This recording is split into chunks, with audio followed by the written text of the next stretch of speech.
Sebuah kisah mahakarya terbaik dari S.H. Mintarja yang sangat populer di masanya berlatar belakang kerajaan Singasari. Dengan bangga kami persembahkan kepada sahabat Permata TV tercinta semuanya dengan judul Kisah Pelangi di Langit Singasari.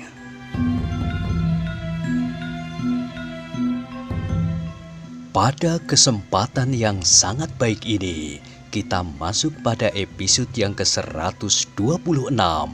Selamat menikmati.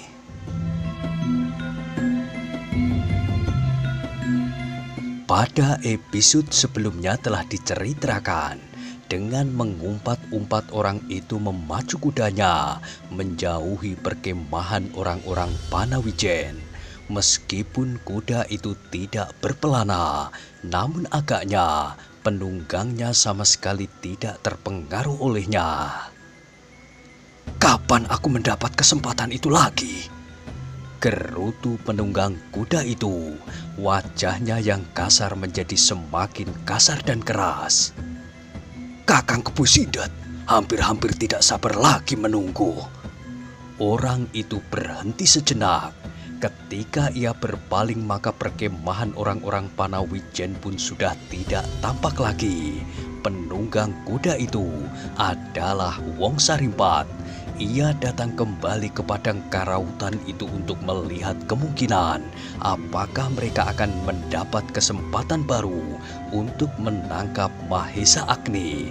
Tetapi agaknya kesempatan itu masih belum diketemukan oleh Wong Sarimpat, sehingga kakaknya selalu marah saja kepadanya. Kepusindat menganggap bahwa kebodohannya lah yang telah menyebabkan rencana itu selalu tertunda. Bahkan Wong Sarimpat memaksa dirinya semalam merayap mendekati perkemahan itu.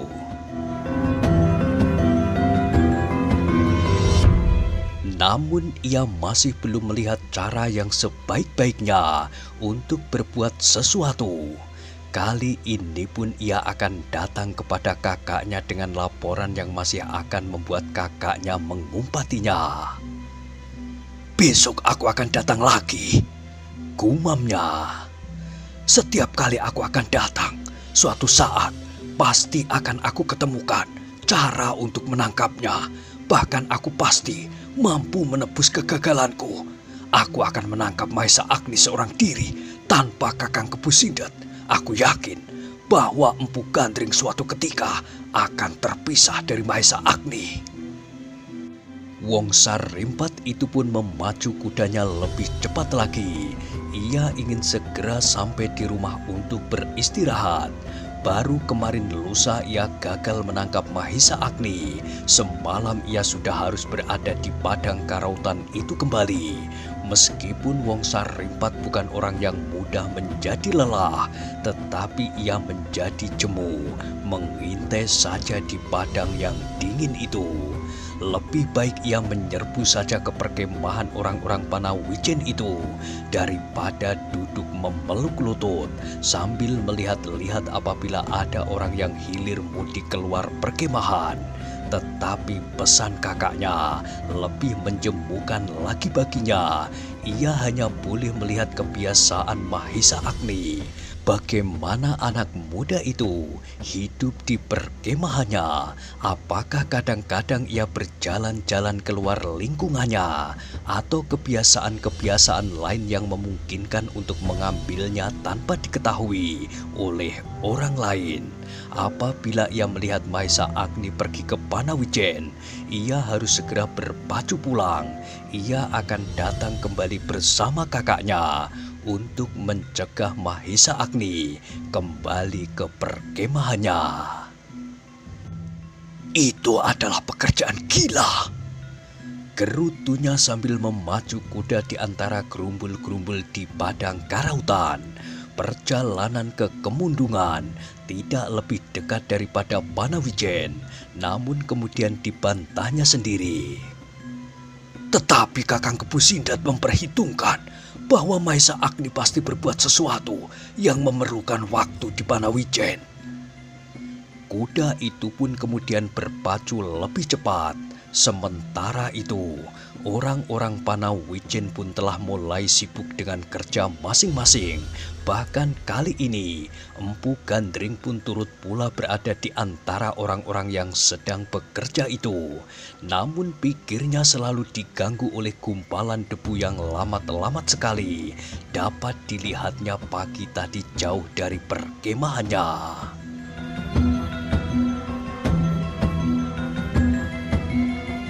Debu itu seakan-akan dilemparkan oleh kaki-kaki kuda. Gumamnya di dalam hati, tetapi ia tidak sempat melihat kuda berlari meninggalkan padang karautan, pergi ke kemundungan. Tanpa disengaja maka Empu Gandring itu mencari kemenakannya ketika dilihatnya anak muda itu bekerja dengan sepenuh tenaga. Maka kembali ia bergumam di dalam hatinya. Kasihan anak itu, ia menghadapi rintangan dari luar dan dari lingkungannya sendiri. Mudah-mudahan ia tabah dan bendungan ini akan dapat terwujud. Dengan demikian, maka Mahesa Agni akan mendapat kepuasan sebagai imbalan kerjanya. Hanya kepuasan itulah yang diharapkannya dalam perjuangannya. Ia akan puas melihat hari depan Panawijen telah mendapat alas yang kuat, sedang ia sendiri sampai saat ini masih seorang diri.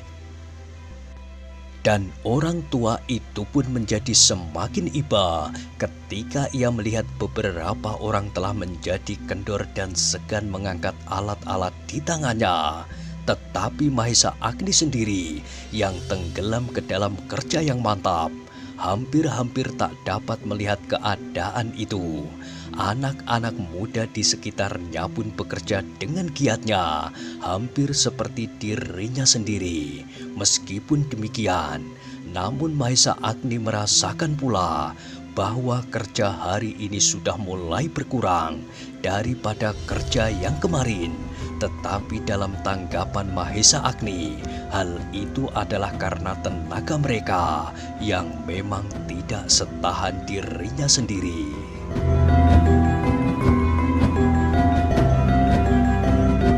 Hari itu, Mahesa Agni masih dapat tersenyum.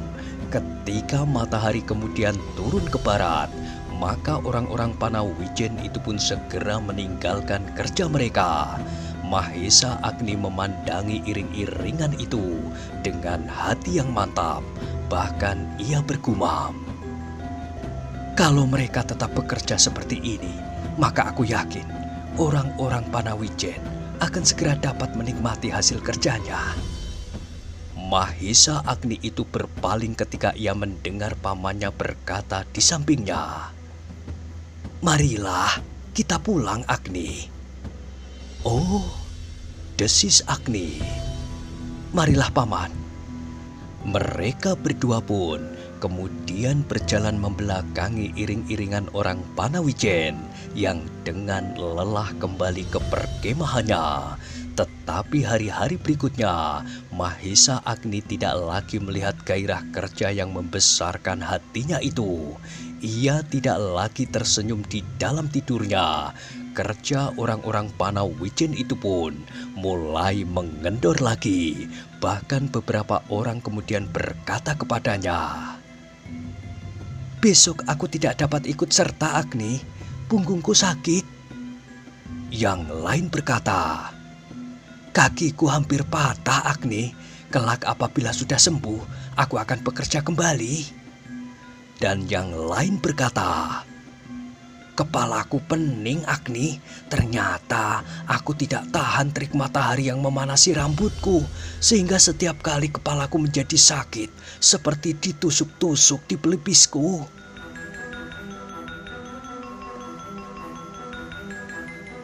Alangkah kecewanya anak muda itu. Hampir-hampir ia kehilangan kesabaran. Tetapi pamannya selalu menasihatinya. Kerja itu harus didasari oleh kerelaan hati. Kerja itu bukan kerja paksa. Karena itu, maka pekerjaan Mahesa Agni adalah memberi mereka kesadaran untuk bekerja, bukan memaksa mereka dengan mengancam dan menakuti. Mahesa Agni mengerti nasihat itu, tetapi ia sudah kehabisan cara untuk memberi pengertian yang wajar kepada orang Panawijen itu. Bahkan 1-2 orang di antara mereka telah mulai lagi mengumpati Empu Purwa yang merusak bendungan lama di Panawijen. Meskipun bendungan itu dibuatnya sendiri, tetapi bendungan itu kemudian telah menjadi milik rakyat Panawijen. Bendungan itu telah menjadi sumber penghidupan mereka. Apakah kita cukup dengan menyesali pecahnya bendungan yang lama? Suatu ketika, Mahesa Agni mencoba memberi penjelasan. Dengan menyesal dan mengumpat, kita tidak akan mendapat bendungan yang baru. Tetapi hatinya menjadi pedih ketika ia mendengar seorang bertanya, "Kapan kita berhenti bekerja, Agni?" Tidak ada batas yang dapat kita lampaui selama kita masih merasa bahwa kita bertanggung jawab terhadap keadaan kita sendiri, keadaan masyarakat kita, dan anak cucu kita di masa yang akan datang. Kerja adalah isi dari hidup kita. Karena itu, kerja akan berlangsung sepanjang umur kita masing-masing. Hati Mahesa Agni itu menjadi semakin pedih ketika ia mendengar jawaban. Tetapi, aku sudah jemu, Agni. Aku sudah jemu berjemur di terik matahari. Sedang apabila malam dilanda oleh udara dingin di padang yang sepi ini, aku ingin segera berada kembali di antara keluargaku, istriku, dan anak-anakku. Apakah kau cukup berada saja di dekat istri dan anak-anakmu tanpa suatu kepastian buat masa datang? Buat anak-anakmu itu, apakah kau pasti bahwa anak-anakmu itu akan dapat makan dari tanah yang kering di Panawijen? Orang itu terdiam, tetapi wajahnya sama sekali tidak membayangkan pengertiannya akan kata-kata Mahesa Agni, sehingga Mahesa Agni berkata terus, "Tidak, saudara-saudaraku, tanah yang kering itu tidak akan dapat memberi kita harapan. Tetapi bendungan ini pun akan merusak tubuh kita." Mahesa Agni menarik nafas dalam-dalam untuk menahan perasaannya. Katanya, "Itu terlampau berlebih-lebihan. Kerja pasti mengeluarkan tenaga. Mungkin 1-2 di antara kita tidak tahan melawan udara yang panas dan dingin. Tetapi sebagian besar dari kita harus mampu mengatasinya." Dada Mahesa Agni bergelora ketika ia melihat beberapa kepala menggeleng lemah. Mahesa Agni masih mencoba mengulangi kata-katanya yang beberapa saat yang lampau dapat membangkitkan gairah kerja kembali. Katanya, "Kerja ini adalah kerja kalian. Aku adalah seorang di sini. Kalau kerja ini terhenti, aku pun tidak akan mengalami kesulitan apa-apa. Aku akan dengan mudahnya dapat mencari penghidupan di Tumapel. Tetapi bagaimana dengan kalian? Apalagi yang mempunyai keluarga yang besar?"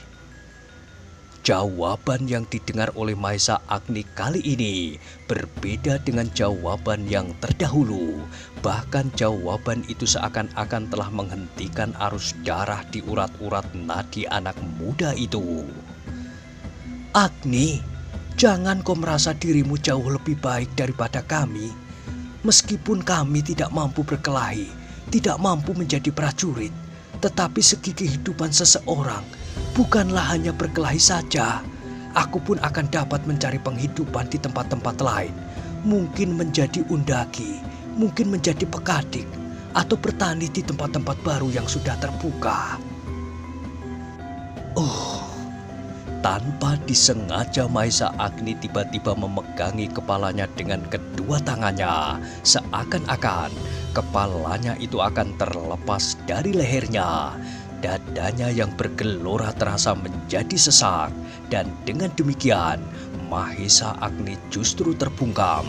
Ia tidak mampu lagi berkata apapun kepada orang-orang Panawijen itu.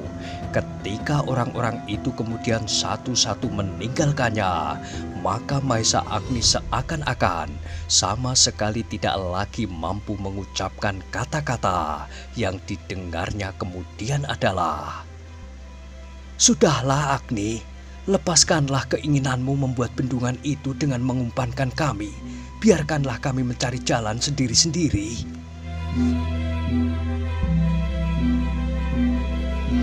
Kepala Mahesa Agni menjadi pening karenanya sama sekali tidak disangkanya bahwa ada di antara orang-orang Panawijen yang menganggap bahwa apa yang dilakukannya itu adalah suatu perbuatan yang sangat merugikan orang-orang lain di Panawijen.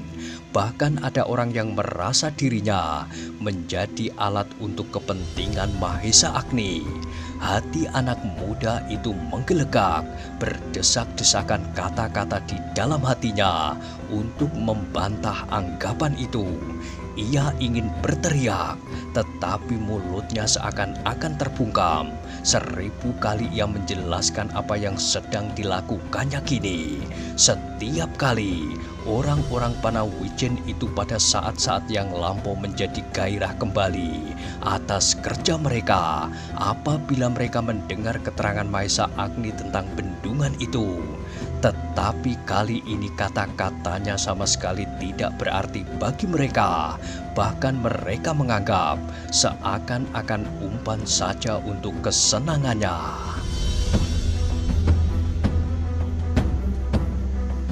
"Tidak, aku sama sekali tidak bekerja untuk kemasyhuran namaku. Aku tidak ingin di atas bendungan ini kelak dipahatkan namaku. Mahesa Agni, tidak. Aku membuat bendungan bersama dengan kalian karena aku ingin melihat kalian mendapat sesuatu. Kalian tidak akan kehilangan lingkungan kehidupan. Aku bekerja bukan untuk kepentinganku sendiri." Tetapi kata-kata itu hanya bergumul saja di dalam dadanya, sehingga dengan demikian nafasnya justru menjadi semakin sesak. Sekali-kali terdengar Mahesa Agni, "Inikah tanggapan orang-orang Panawijen atas jerih payahku?" katanya di dalam hati. Ketika Mahesa Agni kemudian mengangkat wajahnya, dilihatnya udara telah disaput oleh malam yang turun perlahan-lahan. Bintang-bintang berhamburan memencar dari ujung ke ujung langit yang lain. Gemerlapan. Tetapi hati Mahesa Agni sendiri kini menjadi betapa suramnya. Ditatapnya padang yang luas terbentang di hadapannya, seakan-akan tidak bertepi, menjorok masuk ke dalam kegelapan malam di kejauhan.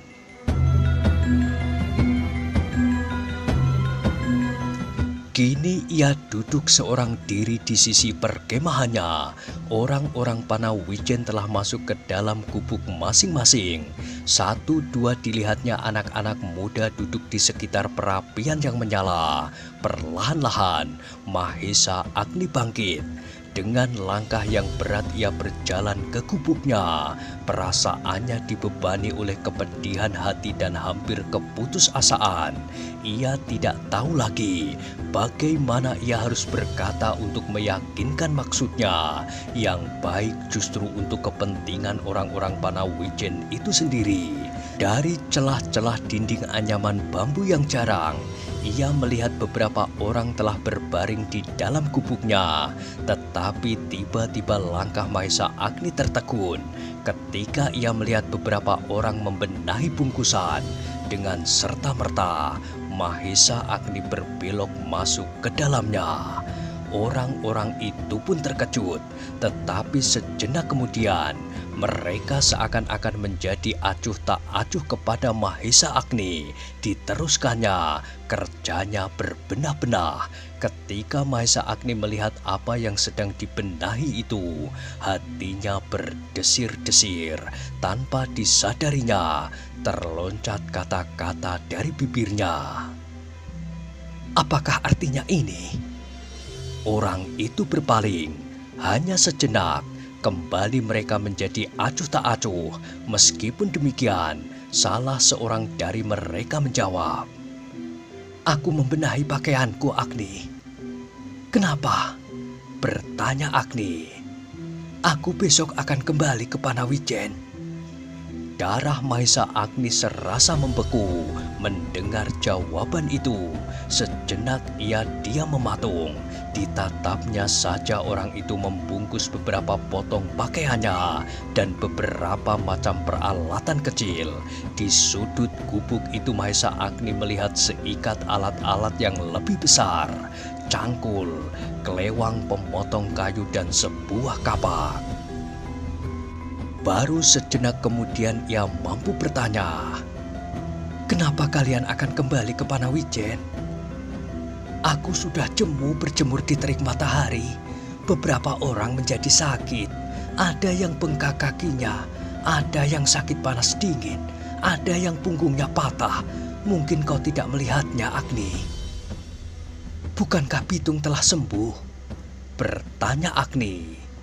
"Iya, Pitung telah sembuh, tetapi ada 3 anak yang sakit, seperti gejala-gejala sakit Pitung ketika baru mulai."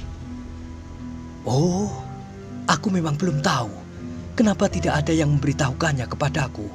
Paman telah menanam beberapa batang katas grandel di sini. Mungkin 1-2 dapat diambil untuk mengobatinya." Orang itu menggeleng, katanya, "Tidak banyak manfaatnya. Kalau ketiganya nanti sembuh, maka yang 10 akan menderita sakit serupa. Karena itu, sebelum aku menderita pula seperti mereka, lebih baik aku kembali ke Panawijen. Apabila Panawijen benar-benar menjadi kering, aku akan mengungsi ke tempat lain. Mungkin aku dapat mencari kemenakanku ke Gangsa atau mencari pamanku ke Sambitan." "Apa yang kalian lakukan akan mempunyai pengaruh yang sangat jelek bagi orang-orang lain." Orang itu mengangkat bahunya. Sejenak mereka saling berpandangan. Kemudian salah seorang dari mereka menjawab, "Terserah kepada mereka masing-masing, Agni. Karena itu, nasihatku kepadamu, Ger, tinggalkan saja keinginanmu untuk membangun bendungan ini. Memang, kelak namamu akan tetap dikenal oleh anak cucu apabila bendunganmu terwujud. Tetapi jangan membiarkan korban terlampau banyak untuk kepentingan itu." Sekali lagi dada Mahesa Agni serasa terhantam reruntuhan Gunung Kawi. Hampir-hampir ia kehilangan kesabaran. Bahkan hampir-hampir ia berbuat sesuatu untuk melepaskan kemarahannya. Tetapi tiba-tiba ia tertegun ketika terdengar suara di luar gubuk itu. "Ya, Agni berada di dalam." Mahesa Agni berpaling.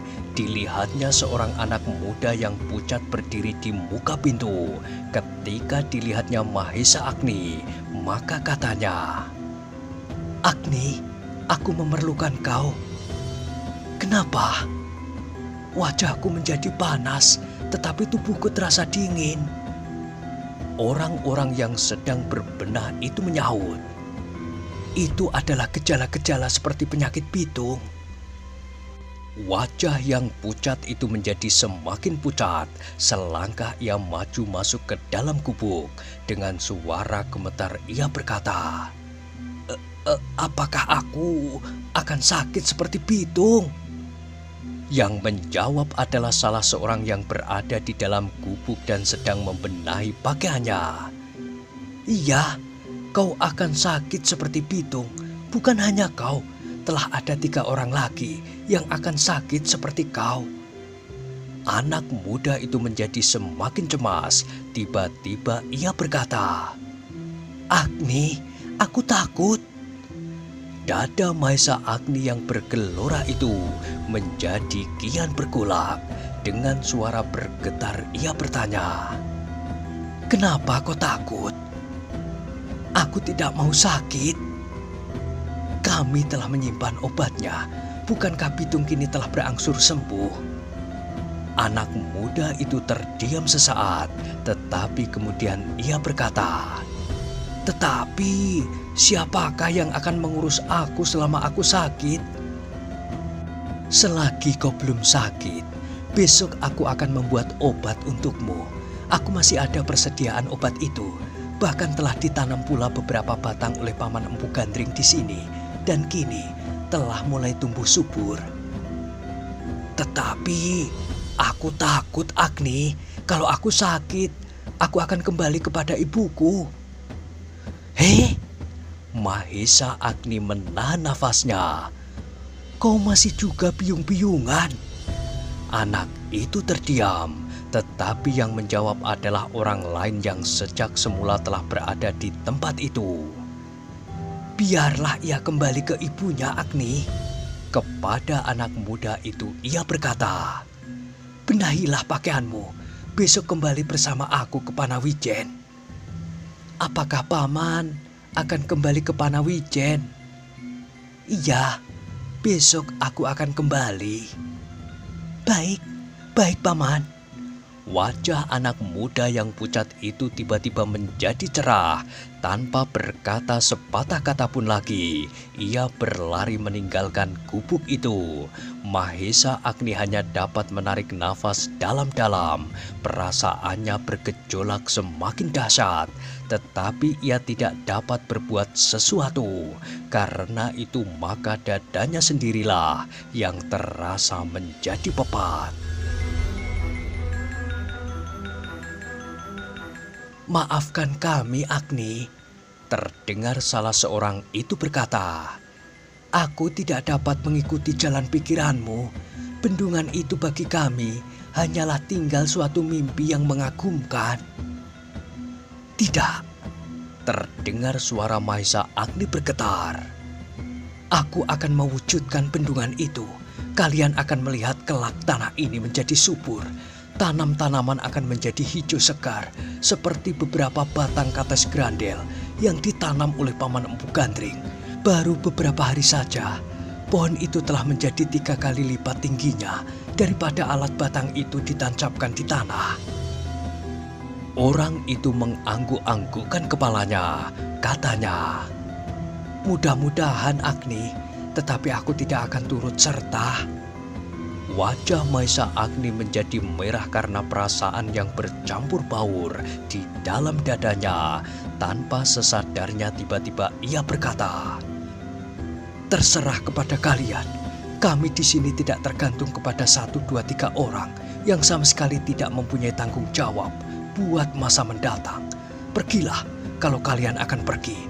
Orang-orang semacam kalian pasti hanya akan memperlambat pekerjaan dan mengendorkan nafsu bekerja. Agni, potong orang-orang itu, dan salah seorang di antara mereka meneruskan. Kata-kata itu terlampau kasar buat kami. Hatiku terlampau sakit melihat sikap kalian dan alasan kalian yang tidak masuk akal bagiku. Orang-orang itu tidak menjawab lagi, tetapi mereka kini membenahi pakaian mereka dengan tergesa-gesa. Aku akan segera pergi. Pergilah, mudah-mudahan hantu karautan menyadap darahmu. Desis Mahesa Agni hampir-hampir tidak dapat mengendalikan diri. Tiba-tiba orang-orang itu menjadi pucat. Mereka takut mendengar Agni menyebut hantu karautan. Sejenak mereka saling berpandangan. Kemudian berkatalah salah seorang dari mereka, kami akan pergi pagi-pagi besok. Kalian akan kemalaman di jalan. Terpaksa kami akan membawa kuda-kuda kami seekor buat 2 orang. Mahesa Agni kembali terkejut. Kuda yang ada di padang itu diantaranya memang milik orang-orang itu. 2 di antara mereka. Tetapi apa boleh buat, dengan lemahnya Agni berkata, bawalah, kau sangka hantu karautan tidak dapat mengejarmu lebih cepat dari lari seekor kuda, dan kudamu akan mati kelelahan. Tetapi Maesa Agni tidak mau mendengar jawaban mereka lagi supaya hatinya tidak bertambah panas. Segera ia melangkah meninggalkan gubuk itu. Hatinya menjadi kian risau dan gelisah. Pasti bukan hanya orang-orang itulah yang berperasaan demikian. Apabila seorang mulai dengan meyakinkan hatinya itu, maka orang-orang lain pasti akan mengikutinya. Langkah Maesa Agni tersendat-sendat di antara gubuk-gubuk yang berserakan. Tetapi tiba-tiba ia merasa takut untuk melihat keadaan di dalam gubuk-gubuk itu. Takut bahwa ia akan melihat orang-orang yang lain berbenah lagi seperti yang baru saja dilihatnya. Atau orang-orang yang sedang terkena penyakit seperti sakit bitung. Atau yang kakinya bengkak dan punggungnya terkilir. Tiba-tiba Maesa Agni mempercepat langkahnya. Tanpa dikehendakinya sendiri, ia berjalan cepat-cepat meninggalkan perkemahannya, masuk ke dalam gelapnya malam. Anak muda itu sadar ketika ia sudah berdiri di sisi bendungan yang sedang dikerjakannya. Dengan hati yang pedih ia berjalan menyelusuri berunjung-berunjung yang sudah dan belum terisi batu. Disentuh-sentuhnya benda itu dengan tangannya seperti ia sedang membelai anak-anak kesayangannya. Di sana-sini teronggok patok-patok bambu yang sudah siap diruncingkan. Besok benda-benda itu akan diturunkannya ke kali. Tetapi siapakah yang akan melakukannya apabila orang-orang Panawijen itu satu-satu meninggalkannya? Apakah ia sendiri bersama Ki Buyut dan Empu Gandring mampu melakukannya? Alangkah gelisahnya hati Maesa Agni. Terbayang di dalam angan-angannya, benda-benda itu akan terbengkalai. Berunjung-berunjung dan segala macam perlengkapan, semuanya itu akan teronggok untuk seterusnya. Tak akan ada lagi tangan yang menyentuhnya, tak ada lagi yang menaruh perhatian atasnya. Kalau kelak beberapa tahun lagi ia sempat datang ke tempat itu pula, sama sekali tidak berubah seperti saat ditinggalkannya. Hanya apabila kerangka-kerangka bambu itu menjadi lapuk, batu-batu itu pun akan berserakan di sekitarnya. Untuk seterusnya tergolek saja di situ bertahun-tahun, bahkan berpuluh-puluh tahun. Maesa Agni menarik nafas dalam-dalam. Perlahan-lahan ia meletakkan tubuhnya duduk di atas sebuah berunjung yang sudah berada di sisi dasar bendungan itu. Dari tempat duduknya Maesa Agni dapat melihat air yang mengalir hampir di bawah kakinya. Air itu sebenarnya sudah tampak naik dan tergenang beberapa cengkang dari dasarnya. Apakah pekerjaan ini akan terhenti? Gumamnya seorang diri.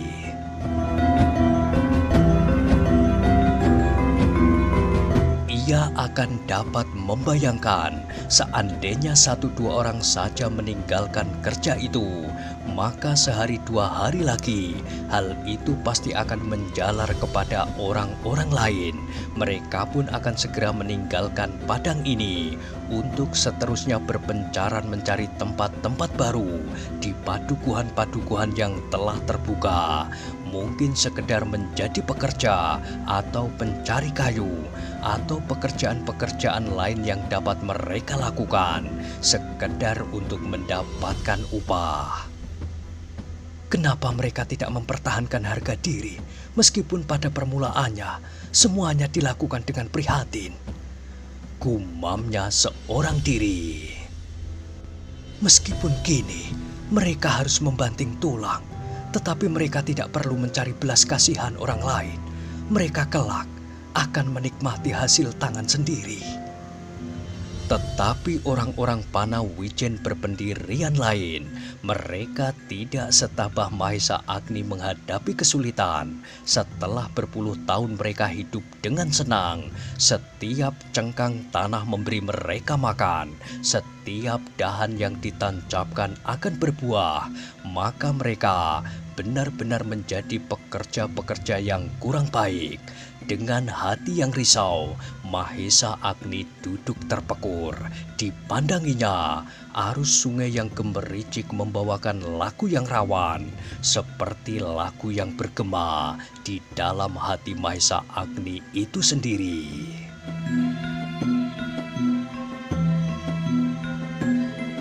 Dalam pada itu Mahesa Agni sama sekali tidak merasakan bahwa sepasang mata selalu saja memperhatikannya. Jarak mereka memang belum terlampau dekat, tetapi ketajaman mata itu dapat melihat bahwa seseorang duduk termenung di sisi bendungan yang sedang dibangun.